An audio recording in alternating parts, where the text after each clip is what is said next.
YS Vivekananda Reddy హత్య కేసుకు సంబంధించి సుప్రీంకోర్టు క్లియర్గా చెప్పినా సరే ఇంకా సునీతారెడ్డి అదే కేసు పట్టుకుని ఇంకా ముందుకు సాగదీసే ప్రయత్నం చేస్తున్నట్టు తెలుస్తుంది.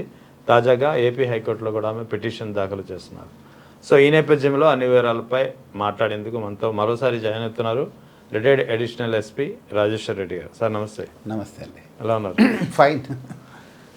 ఏంటి సార్, సునీతారెడ్డి ఇప్పట్లో ఈ కేసును ముగించే ఉద్దేశం ఆమెకు లేదా? సుప్రీంకోర్టు అన్నిసార్లు చెప్పింది కేటగిరికల్గా ఈ కేసులో ఇంకా విచారించాల్సిన అంశాలు లేవు, విచారణ అయిపోయిందని చెప్పి అటు సుప్రీంకోర్టు అభిప్రాయపడమే కాకుండా కేసు టేకప్ చేసినటువంటి సిబిఐ కూడా తేల్చి చెప్పినటువంటి పరిస్థితి. So again and again why she's going to courts? ఇప్పుడు తాజాగా ఏపీ హైకోర్టులో కూడా పిటిషన్ దాఖలు చేస్తున్నారు. తెలంగాణ హైకోర్టులో. తెలంగాణ హైకోర్టులో. అదే నేను మొదటి నుండి చెప్తున్నా కదా, ఆమె ఒక రాంగ్ రూట్లో ప్రయాణం చేస్తూ ఉంది. మరి ఆమె మానసిక స్థితి ఏమో దానికి దాంట్లో ఎక్స్పర్ట్స్ అయిన వాళ్ళు చెప్పాలి. ఓకే. ఎందుకంటే ఆమె ఏదో ఒకటి నమ్మినట్లు ఉంది. మరి ఆమెను నమ్మింపజేసిన వాళ్ళు ఎవరో దాన్ని పట్టుకొని లాగుతా ఉంది. ఈ అన్నిటికన్నా ముఖ్యంగా నేను నమ్ముతూ ఉండేది ఏమంటే, ఇదంతా ఆమె సొంత తెలివితోటలు తెలియడం లేదు. నేను చెప్పా కదా, భారీ పెట్టుబడిదారులు ఉండాలి దీంట్లో. దీన్ని సాగదీసి 2029 ఎలక్షన్స్ అప్పుడు కూడా వాడుకోవాలా, అబ్బాయి గొడ్డలి బాబాయి గొడ్డలి ఇటువంటి ఉద్దేశంతో చేస్తుంటే వాళ్ళకు చేతిలో ఈమె ఒక చిన్న ఇన్స్ట్రుమెంట్ అయింది. ఎవరైతే పెట్టుబడి పెట్టి ఈ లక్షలు అపియరెన్స్కి లక్షలు కోట్లు తీసుకునే లాయర్లు ఎంగేజ్ చేసి అప్రూవర్స్ని మేపుతా ఓకే ఇవన్నీ చేస్తున్నారు. వాళ్ళ ఇన్ఫ్లుయెన్స్లో ఆమె ఉందనేది నా ఉద్దేశం. ఎందుకంటే ఈమె ఫస్ట్ సుప్రీంకోర్టుకి వెళ్ళింది, ఇలా బెయిల్స్ అన్నీ రద్దు చేయాలని. ఓకే, ఇన్వెస్టిగేషన్ సరే సిబిఐని వాళ్ళు అడిగింది, సుప్రీంకోర్టు అడిగింది సిబిఐలో మేము అంతా ఇన్వెస్టిగేషన్ కంప్లీట్ అయింది. అది కూడా సుప్రీంకోర్టు డైరెక్షన్ మీద వాళ్ళు ఫైల్ చేశారు. 30/6/2023 అంతా ఛార్జ్షీట్ ఏమంటే వేసేసారు వాళ్ళు, కంప్లీట్ చేసేసి. ఇంకేం లేదు వాళ్ళకు, కంప్లీట్ చేసేసారు. తర్వాత అప్పుడున్న డైరెక్టర్ ఇంట్రెస్ట్గా చేసిన సిబిఐ డైరెక్టర్ సుబోధ్ కుమార్ జైస్వాల్ కూడా లేడు. ఆ టీమ్స్ పోయినాయి, కొత్త టీమ్స్ వచ్చాయి. ఓకే, వీళ్ళు మొత్తం ఇన్వెస్టిగేషన్ చేసాం, మేము చేసేది ఏం లేదు దీంట్లోన, ఫర్దర్ చేసేది ఈమె కోరికలు ఉండేటివన్నీ ఈమె అయితే లేవనెత్తుతుందో పిటిషన్స్లో అవన్నీ కూడా గతంలో ఇన్వెస్టిగేట్ చేసిన సిబిఐ టీంలన్నీ టచ్ చేశాయి, ఇంకా మేము చేసేది ఏం లేదని చెప్పింది. సరే, సుప్రీంకోర్టు ఏం చేసింది, సరే నువ్వు కింద కోర్టులో పోయి రెమెడీ తీసుకోండి. ఎందుకంటే 156(3) కింద 173(8) కింద కోర్టుకు లేకున్నా ఆ టైంలో ఇప్పుడు కొత్త బిఎన్ఎస్ఎస్ చట్టంలో ఉంది 173(8) అంటే 193 అయింది. దాంట్లోన కోర్టు ఇన్వెస్టిగేషన్ ఇవ్వచ్చు, లేకపోతే ఇన్వెస్టిగేషన్ చేయాలంటే కోర్టు పర్మిషన్ తీసుకొని చేయాలి. 156(3) కింద ఎప్పుడైనా ఇవ్వచ్చు కోర్టు. కాబట్టి నీకు ఆ రెమెడీ ఉంది కదా, మీరు అక్కడికి అప్రోచ్ కమ్మన్నారు. సరే, ట్రయల్ కోర్టుకు వచ్చినారు సిబిఐ కోర్టు ఏం చెప్పింది, మొత్తం ఆమె వేసినటువంటి చూసి సిబిఐ వాళ్ళ వర్షన్ కూడా వినింది. ఏమంటే మేము ఇవన్నీ టచ్ చేసామంటే ఆల్రెడీ ఎగ్జామ్ చేసాం, ఇన్వెస్టిగేట్ చేసాం, దాంట్లో మేము చేసేది ఏం లేదని ఒక పాయింట్ మాత్రం మిగిలిపోయింది అని. ఎందుకంటే కిరణ్ యాదవ్ అనేది ఆయన అర్జున్ రెడ్డి అని వైఎస్ ప్రకాష్ రెడ్డి మనవడు. సర్వతం రెడ్డి గారని వాళ్ళ ఫాదరు స్కూల్ ఉంది వాళ్ళకు. ఆ స్కూల్ వాళ్ళ అమ్మ నాయన స్కూల్ పెట్టి నడుపుకుంటుంటారు. ఈ అబ్బాయి చాలా యాక్టివ్గా పాదయాత్రల్లో కూడా చాలా యాక్టివ్గా వర్క్ చేశాడు. ఆ అబ్బాయికి ఈ మెసేజ్ పెట్టాడట సునీల్ యాదవ్ తమ్ముడు కిరణ్ యాదవ్. అది టైమింగ్స్ చూస్తే యూనివర్సల్ టైం, అది గ్రీన్విచ్ టైంలో ఉంది, అది ఛార్జ్షీట్లో కూడా ఉంది. అది దాన్ని పెట్టి ఆమె లేదు అర్ధరాత్రి ఇచ్చినాడు 142 ఏదో చెప్పింది. అది 7:42 మార్నింగ్. అవును, మన ఇండియన్ ఐఎస్టీ టైమింగ్ 7:42కు దేశమంతా తెలిసింది. అది తెలిసింది. అయినా ఈమె ప్రెజర్ తట్టుకోలేక కోర్టుకు అర్థమైనా కానీ మళ్ళీ సిబిఐకి ఇచ్చింది. సిబిఐకి ఇస్తే దీని మీద మళ్ళీ ఆ ఆర్డర్ మీద మళ్ళీ సుప్రీంకోర్టుకి వెళ్ళింది ఆమె. ఇది కాదు, జగన్మోహన్ రెడ్డి వాళ్ళందరినీ కూడా ఎగ్జామ్ చేయాలా, కోర్టు దాన్ని పరిగణలోకి తీసుకోలేదు అని. ఎందుకంటే ఆమె నమ్ముతూ ఉంది ఈ కృష్ణారెడ్డికి వీళ్ళకి తెలియకముందే జగన్మోహన్ రెడ్డికి అవినాష్ రెడ్డి ఫోన్ చేసి చెప్పాడనేది ఆమె నమ్ముతూ ఉంది. అంటే ఇక్కడ ఆమె నమ్ముతా ఉందా లేకపోతే ఆమె అలా నమ్మేలా వెనకాల ఎవరైనా ప్రొవోక్ అంటే ఈ లార్జర్ కాన్స్పిరసీ అనేది ఒకటి జరిగింది లాస్ట్ టైం కూడా అన్నారు మీరు. ఈ సిబిఐ వాళ్ళు వీళ్ళందరూ కూడా పెద్ద లార్జర్ కాన్స్పిరసీ, 100 కోట్ల ఇన్వాల్వ్మెంట్ నేను గట్టిగా నమ్ముతున్నాను. వాళ్ళు ఏం చేశారు, ఆయన అజయ్ కల్లం సార్ని పోయి ఎగ్జామ్ చేశారు. ఏమండి ఎన్ని గంటలకు మొదలైందండి మీ మీటింగ్ అంటే తెల్లవారుదాం 4:30కో 5కో మొదలైంది అన్నారు. తర్వాత ఎంతకే అయిండొచ్చు అంటే ఆయన ఏం చెప్పినాడో ఏమో కానీ ఆ వచ్చిన ఆఫీసర్ మాత్రము హాఫ్ అన్ అవర్ తర్వాత ఫోన్ వచ్చిందండి ఆయనకు అన్నాడు. అంటే 5:30 కదా అది. ఏమైనా టైం చూసుకుంటాడా? 3 ఏళ్ళు 4 ఏళ్ళ కిందట జరిగేటివి అజయ్ కళ్యాణ్కి ఏం గుర్తుంటుంది కదా. దాన్ని కూడా వాళ్ళు వెరిఫై చేసుకున్నారు, అంతకన్నా ముందే వెరిఫై చేశారు. కృష్ణమోహన్ రెడ్డిని ఎవరైతే అతను నవీన్ అనే అబ్బాయిని, కృష్ణమోహన్ రెడ్డిని, అవినాష్ కాల్ డీటెయిల్స్ అన్నీ తీశారు. నవీన్ అనే అబ్బాయికి అవినాష్ రెడ్డి కాల్ చేశాడు 6:30కి ఉదయం 6:30. అది అప్పటికే వీళ్ళ 6:30కి వీళ్ళకి 6:15కే తెలుసు. సునీత భర్తకు, సునీత వాళ్ళ బావగారికి, సునీత గారి అమ్మగారు సౌభాగ్యం అక్కకు అందరికి తెలుసు, ముందే 6:15కు తెలుసు.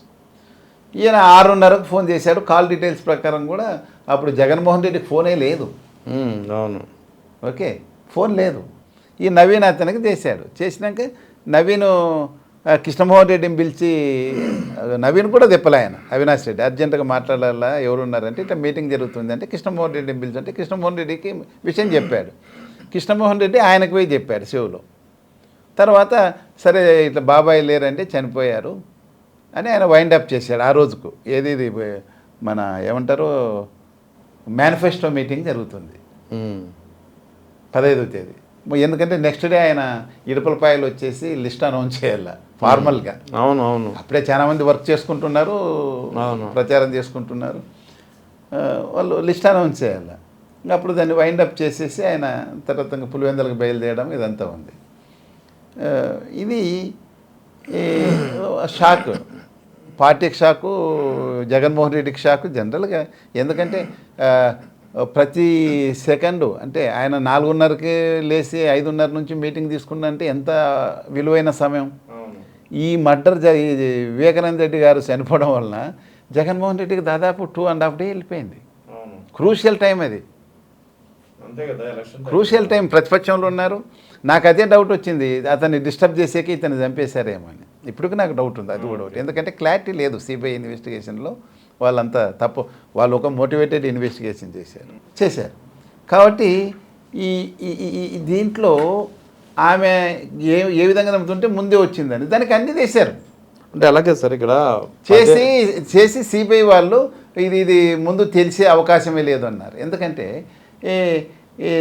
అవినాష్ రెడ్డి వాట్సాప్ రాత్రి అంతా యాక్టివ్ ఉంటుంది. ఎందుకంటే మెసేజ్ రిసీవ్ అయినప్పుడు అంతా మన ఫోన్లో కూడా యాక్టివ్ ఐపీడీఆర్ పట్టుకొని ఉన్నట్లే వాళ్ళు ఏదో దాన్ని లింక్ చేయాలని చాలా ట్రై చేశారు. సిబిఐలో ఫెయిల్ అయినారు. ఏమి కాక ఒక తప్పుడు స్టేట్మెంటు రాసుకున్నారు. ఎందుకంటే 161 ప్రకారం రాసుకున్నప్పుడు అజయ్ కల్లాం సార్ ఏం సంతకం పెట్టలేదు దాంట్లో. ఒక మన మాదిరి ఇట్లా మాట్లాడుకొని పోయారు. వాళ్ళ రూమ్లో వచ్చారు, టీ ఇచ్చారు, జస్ట్ టీ తాగుతాం సార్, ఏదో మాట్లాడతాం సార్ అన్నారు. ఆయన టీ ఆఫర్ చేశారు, ఏదో 2 మాట్లాడుకొని వాళ్ళ సొంతంగా ఒకటి స్టేట్మెంట్ రాసేసుకున్నారు. దాన్ని ఆయన హైకోర్టులో ఛాలెంజ్ చేశాడు, నేను అలా చెప్పలేదు, టైమింగ్స్ తప్పని. దాన్ని ఛాలెంజ్ చేస్తే వీళ్ళు దాని గురించి ఇంకేం అనుకోకుండా దాని గురించి వాళ్ళు, ఎందుకంటే సుబోధ్ కుమార్ జైస్వాల్ కూడా రిటైర్ అయిపోయి 25/5/2023లో. తర్వాత ఇంకా వాళ్ళు దాన్ని మానేసి ఇంకా 28వ తేదీ జూన్లో 2023లో ఛార్జ్షీట్ వేశారు. ఈమె ఇప్పుడు ఏం కోరుతుంది, మళ్ళా కోరేది అది. గతంలో వేసిన పిటిషన్స్లోనైనా ఇప్పుడైనా కోరేది ఏముంది, అధికారికంగా బయటకు తెలియకముందే జగన్మోహన్ రెడ్డికి ఎలా తెలిసింది మరణం గురించి. ఎందుకు తెలియదు సార్, అది ఇంట్లో సొంత బాబే అంటే ఈమె లేదు 6:30కు అవినాష్ రెడ్డి చేసిన దానికన్నా ముందే అవినాష్ రెడ్డి వాళ్ళకి చెప్పినాడు అనేది ఈమె నమ్ముతా ఉందో లేకపోతే అది ఒక కారణం పెట్టుకొని. అది కాదు అని సిబిఐ వాళ్ళు సిస్టమేటిక్గా టెక్నికల్ ఎవిడెన్స్తో సహా ప్రూవ్ చేసి దాని గురించి ఇంకా లేదు అని చెప్పారు. తర్వాత ఏమడుతుంది, హత్యకు ఉపయోగించిన ఆయుధం దొరకలేదని. ఎప్పుడో 2019లో ఉన్న ఆయుధం మరి వాళ్ళు నిజంగా చంపింటే దొరకాలి కదా. దస్తగిరి అప్రూవర్ స్టేట్మెంట్ ప్రకారము ఆయుధం చంపిన తర్వాత ఆ మోటార్ సైకిల్ గజ్జల ఉమాశంకర్ రెడ్డి మోటార్ సైకిల్లో నేను సునీల్ యాదవ్ ప్లస్ దస్తగిరి ఇద్దరం పోయినామని అప్రూవర్ చెప్తాడు. దాంట్లోనే నరికిన గొడ్డలి సైడ్ బ్యాగ్లో పెట్టుకొని పోయినామని చెప్పినారు. మరి దొరికిండాలి కదా. ఆయన డిస్పోజల్ ఏదో కాలువలో పడేసినామని చెప్పించినారని అదంతా కాలువంతా చాలా రోజులు జేసీబీలు పెట్టి వెతికారు, దొరకలనే ఉంది. తర్వాత ఆ మున్నానతి వ్యక్తి యొక్క చెప్పుల షాప్ అతను ఈ అప్రూవర్ స్టేట్మెంటు అప్రూవర్ కాకుండా అప్రూవర్ స్టేట్మెంట్ కన్నా సంవత్సరం ముందే 2020లోనే అతని లాకర్లో చెక్ చేశారు వీళ్ళు సిబిఐలో చేసి 45 లక్షలు ఏదో సీజ్ చేశారు, ఏదో గోల్లో అది ఉన్నది. దానికి అతను లెక్క కూడా చెప్పాడు, నేను ఫలాన్ని నమ్మితే ఇంత డబ్బు వచ్చింది, ఫలాన్ని నమ్మితే వచ్చింది. సిబిఐలో రికార్డ్ చేసుకున్నారు. ఈమె ఇంకా మీరు వెరిఫై చేయలేదంటుంది. మరి ఆమె స్టేట్మెంట్ చూసిందో లేదో, ఎందుకంటే ఫస్ట్ ఛార్జ్ షీట్లు వేయలేదు, మొన్న వెరిఫై చేసినట్ల ఫైనల్ ఛార్జ్ షీట్లో వేసారు అది కూడా స్టేట్మెంటు. అతను ప్రతి లెక్కకు లెక్క తెప్పాడు. ఈమె దాన్ని ఈడీకి రాయాలా, మీరు ఇన్కమ్ ట్యాక్స్లకు రాయాలా అని అడుగుతుంది. దానికి ఈ మర్డర్కి ఏం సంబంధం? ఎందుకు అతన్ని కూడా ఎందుకు చేశారు మున్నా లాకర్స్ అంటే, మున్నా భార్య ఒక ఆమె రజియా అని ఉంది, ఆమెకు వివేకానంద రెడ్డికి అక్రమ సంబంధం ఉందనేది మున్నాకు అనుమానం. ఎందుకంటే ఈ సార్కున్న లక్షణాలు అవలక్షణాల వల్ల ఆయన కొంచెం ఉమనైజర్ కాబట్టి ఏదో పంచాయతీ కోసం ఆయన దగ్గరకు పోవడం ఏదో ఉంది. దాని మీద గొడవ జరిగినప్పుడు గొడవ ఉన్నట్ల సిబిఐలకు తెలిసి దాని గురించి ఏమన్నా మర్డర్ చేశాడా రాత్రి రజయా వాళ్ళ ఇంటికి వస్తే అనేది డౌట్తో వాళ్ళు కూడా అతను ఎంక్వైరీ చేశారు. అంత తప్ప తర్వాత లేటెస్ట్ స్టేజ్లో ఈయన అప్రూవల్ డ్రామాలో నేను మున్నాకి ఇచ్చాను 75 లక్షలని చెప్పించారు ఇతను. ఏం లేదు కాబట్టి అన్ని లోపభూయిష్టమైన అప్రూవల్ స్టేట్మెంట్లు. దాన్ని కావాలని ఏం అడుగుతుంది. తర్వాత ఈ సాక్ష్యాల్ని ధ్వంసం చేయడంలో మనోహర్ రెడ్డి కూడా అక్కడే ఉన్నాడు దాంట్లోనే అని. ఆయనేమి మనోహర్ రెడ్డి ఉన్నాడు, ప్రతి ఒక్కరు పోయి చూశారు. ఆడ మనోహర్ రెడ్డి ఏంది అసలు ఆడ ఒక 100 మంది ఉన్నారు. అవును, మనోహర్ రెడ్డి వైఎస్ భాస్కర్ రెడ్డి కాకుండా 100 మంది ఉన్నారు. ముఖ్యంగా ఈయన వివేకానంద రెడ్డికి బాగా క్లోజ్గా ఉన్న అడ్వకేటు కరుణాకర్ రెడ్డి అక్కడే ఉన్నాడు, ఆయన తమ్ముడు డాక్టర్ నాగేంద్రనాథ్ రెడ్డి అక్కడే ఉన్నాడు, అందరూ ఉన్నారు. నువ్వు వాళ్ళని ఎవరిని ఎగ్జామ్ చేస్తే అసలు ఏం జరిగింది వాళ్ళు చెప్తారు. అట్లా కాకుండా నీకు ఇంట్రెస్ట్ ఎవరు నీకు ఈమె ఇచ్చిన లిస్ట్ వాళ్ళని చేసిన అప్పటికి నీకు తృప్తి పడకుంటే ఎట్లా?